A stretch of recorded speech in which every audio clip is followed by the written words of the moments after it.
వెళ్ళాను, నాకు మోకాలు నొప్పులు సంభవించాయి అని చాలా మంది చెప్తుంటారు. లేదంటే నేను సడన్గా స్పోర్ట్స్ ఆడానండి, నాకు నొప్పులు వచ్చాయి, ఇంతకుముందు లేవు అంటారు. ఒక వయసు తర్వాత మనం చూసుకున్నామంటే 20 సంవత్సరాల లోపు మనం ఏదో ఒక స్పోర్ట్స్ ఆడుతుంటాం, మన శరీరం సహకరిస్తుంది. ఒక నెల గ్యాప్ వచ్చినా మీరు మళ్ళీ ఆడటానికి వెళ్ళినా బాడీ సహకరిస్తుంది.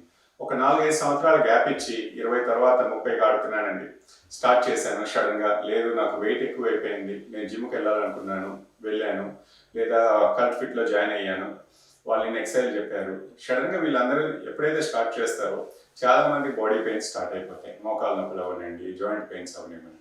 ఒకేసారి శరీరాన్ని ఇంత స్ట్రెస్కి గురి చేస్తే నొప్పులు వస్తూ ఉంటాయి. ఎందుకంటే కదలిక లేక వయసు పెరిగే కొద్దీ జాయింట్లో ఉన్న ఫ్లెక్సిబిలిటీ తగ్గిపోతుంది. దానికి అనుగుణంగా కండరాలు కూడా పనిచేయడం వీక్నెస్ వల్ల మీరు ఏ యాక్టివిటీ ఇచ్చినా మీకు వెంటనే సహకరించవు. అందుకే ఏ యాక్టివిటీ స్టార్ట్ చేయాలన్నా మీరు నడకతో మొదలు పెట్టండి.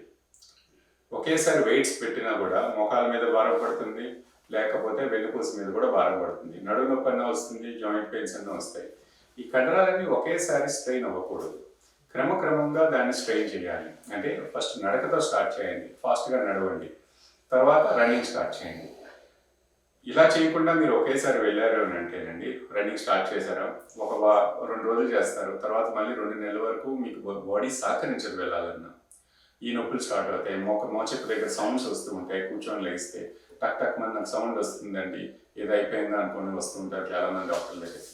ఇదంతా ఏంటంటే మీరు ఒక క్రమం కాకుండా సడన్గా ఒత్తిడి పెట్టేసరికి ఇలాంటి నొప్పులు వచ్చే అవకాశం ఉంది.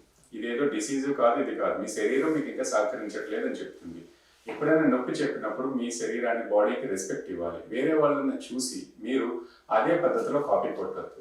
ప్రతి శరీరం వేరు, ప్రతి జాయింట్స్ వేరు, ప్రతి కండరాల బలం అన్నది ప్రతి ఒక్కరికి డిఫరెంట్గా ఉంటుంది. అంటే మీ శరీర పటుత్వం బట్టి, మీరు క్రమంగా తినే పద్ధతిని బట్టి, ఆరోగ్యకరంగా తింటున్నారా, లేకపోతే ఫాస్ట్ ఫుడ్స్లో ఎక్కువ క్యాలరీస్ బర్న్ అవుతున్నాయా, బర్న్ చేస్తున్నారా లేదా, మీకు ఇంతకుముందు యాక్టివిటీ అలవాటు ఉందా లేదా, సడన్గా నేను స్టార్ట్ చేస్తున్నాను అన్నదానికి కూడా చాలా వరకు ఇలాంటి పెయిన్స్ వస్తూ ఉంటాయి.